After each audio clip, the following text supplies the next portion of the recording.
nesse áudio eu quero explicar algumas coisas que eu acredito que sejam essenciais para você entender o transtorno de déficit de atenção e hiperatividade. A gente tem falado muito sobre esse assunto nas redes sociais e como é que viralizou? As pessoas estão acreditando que tem TDAH.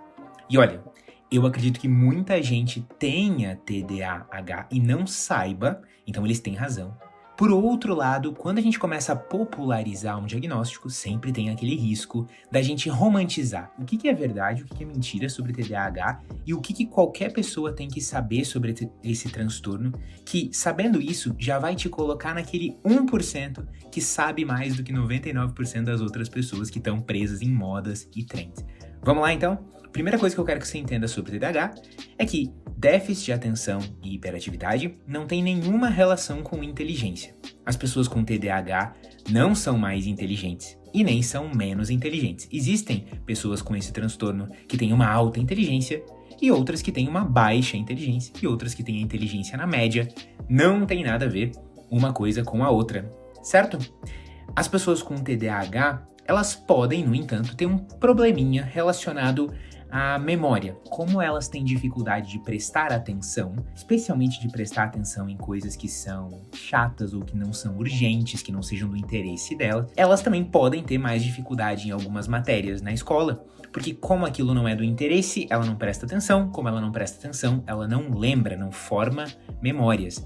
Mas a inteligência, que é justamente a sua capacidade de absorver rapidamente um conteúdo, um raciocínio, abstrair rapidamente um padrão do que você está observando, essa habilidade não é afetada pelo TDAH. Pode até ser que a memória seja afetada um pouquinho, mas a sua inteligência não. Uma segunda coisa que você tem que entender sobre TDAH. O grande problema da pessoa com TDAH é conseguir mobilizar a sua atenção e especialmente manter a sua atenção em alguma coisa. Esse é o sintoma mais característico de uma pessoa com TDAH. Ela vai ter dificuldade de manter a sua atenção focada em algo. Porém, ela não tem dificuldade de manter a sua atenção focada em tudo. Ou seja, nada consegue prender a atenção dessa pessoa. Pelo contrário, todo mundo que tem transtorno de déficit de atenção e hiperatividade vai conseguir prestar atenção, e às vezes uma super atenção, nas coisas que atraem ela, nos assuntos que são interessantes para ela, certo? Mas ela vai ter uma dificuldade muito acima do normal de prestar atenção em assuntos que não atraem ela, que não são do seu interesse. Ele consegue manter uma super atenção em alguns assuntos e não consegue em outros. A pessoa com TDAH tem uma facilidade muito grande de prestar atenção nas coisas quando essas coisas atraem, interessam ela, ou quando são coisas urgentes, que estão em cima do prazo.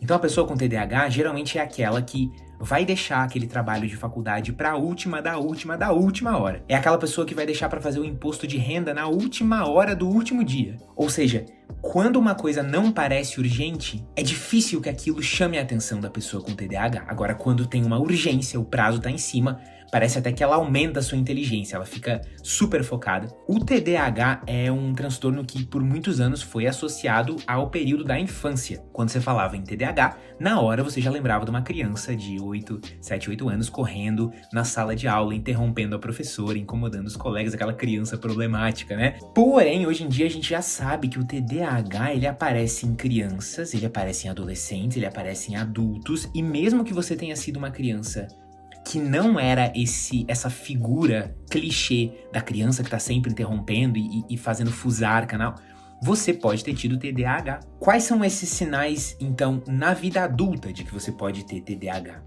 Os principais são justamente essas consequências de você não conseguir prestar atenção em coisas que não são urgentes, nem coisas que não te interessam. Por exemplo, a pessoa com TDAH tem uma tendência a esquecer os objetos nos lugares. Deixar a chave na casa dos amigos, esquecer um compromisso, esquecer a carteira, esquecer o celular, largar um objeto e não perceber, não lembrar de jeito nenhum onde é que você deixou aquele objeto, né?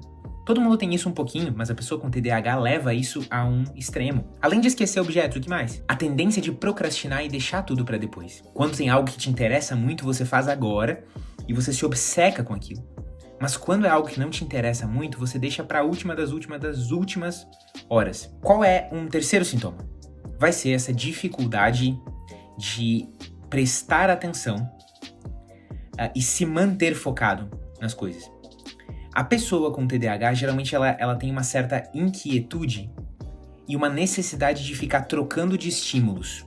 Então é uma pessoa que tende a se entediar fácil com as coisas. Ela vai se entediar fácil com uma série, com uma comida, ela vai se entediar fácil da companhia de alguém, ela vai se entediar fácil de uma experiência. Ela tem uma sede muito grande de novidade, de ficar vendo coisas novas, trocando coisas novas. E é por isso que muitas vezes a pessoa com TDAH, ela tem um vício em redes sociais, em celular. Porque a rede social, ela é toda baseada na ideia de gerar essa sensação de novidade, fazer você continuar rolando, buscando a próxima novidade, a próxima coisa que você ainda não viu, a próxima coisa legal que pode aparecer na tela, né? Então, essa tendência a se entediar fácil e a dificuldade de ficar parado, né? As pessoas com TDAH costumam estar sempre mexendo as pernas, mexendo os braços, algumas têm tiques, né? Essa inquietude, essa necessidade de buscar sempre novidades também está envolvida aí no TDAH. Além disso, o que todo mundo precisa saber sobre TDAH? A gente precisa falar sobre remédios para finalizar aqui. A gente precisa falar sobre o tratamento de TDAH. O tratamento envolve tanto você tomar remédios, que é uma possibilidade, assim como envolve você fazer terapia comportamental. Como que você trata o TDAH com os remédios? Como que funciona isso? Os remédios mais indicados para TDAH, então você já tem ouvido falar de alguns desses nomes, a Ritalina, o Concerta, o Venvance, que são nomes comerciais, mas são remédios que todos têm a mesma dinâmica de funcionamento. Eles vão aumentar, de alguma forma, a sensibilidade do seu organismo à dopamina. A dopamina é um neurotransmissor que está muito envolvido no movimento físico e também envolvido na motivação.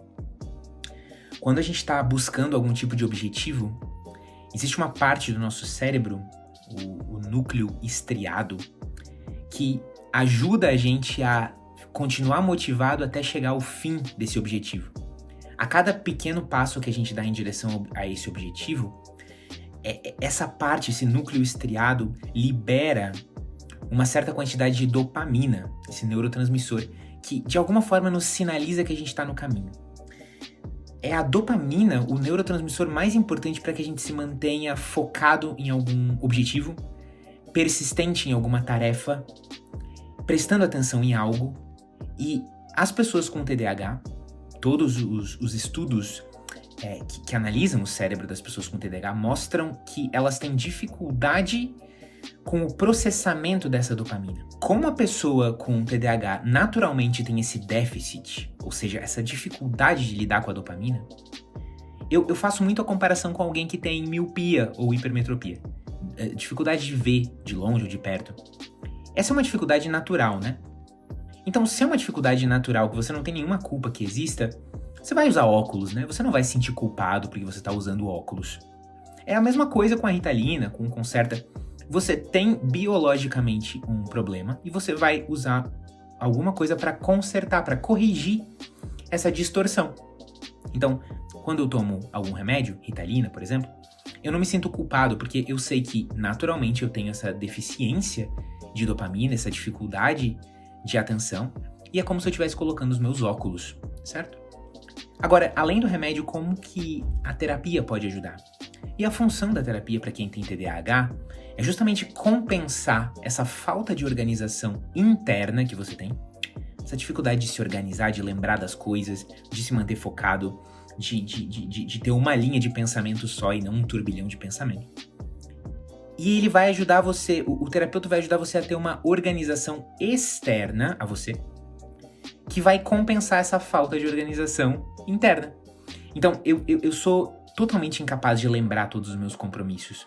Se eu fosse tentar colocar tudo na minha cabeça, eu ia perder uns 5 compromissos por semana. Agora, com a terapia, o terapeuta ajuda você a montar uma agenda e ser constante nessa agenda, de uma forma que a agenda sirva para compensar essa sua falta de organização. Você talvez não consiga lembrar de todas as suas tarefas profissionais, mas o terapeuta pode ajudar você a criar um sistema de organização, um sistema online, um sistema de papel, para você manter todas as suas tarefas num único lugar e evitar um sistema à prova de falhas e à prova de esquecimentos, para você, reconhecendo que tem essa dificuldade interna, compensar isso com ferramentas externas.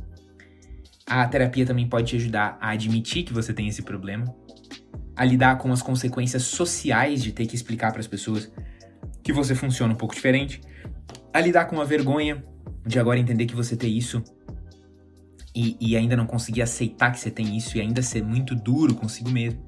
A terapia pode te ajudar a se organizar, a ter uma vida produtiva apesar do TDAH. E muitas vezes a organização que as pessoas com TDAH conseguem adquirir, a constância, a disciplina, vai até superar a disciplina e a organização das pessoas sem TDAH. Porque a gente ter TDAH nos força a olhar de cara limpa e a aceitar como um desafio pessoal a gente ter vidas produtivas, sem procrastinação, com foco total, e a gente pode super desenvolver essa habilidade. Beleza? Se você quiser saber mais sobre como descobrir se você tem TDAH, basta marcar uma consulta com o psiquiatra da Eureka, e eu vou deixar o link aqui na descrição desse áudio. E se você quiser fazer terapia para TDAH também, marque a sua primeira consulta sem compromisso com o terapeuta da Eureka aqui no link da descrição. Um abração, gente. Tchau, tchau.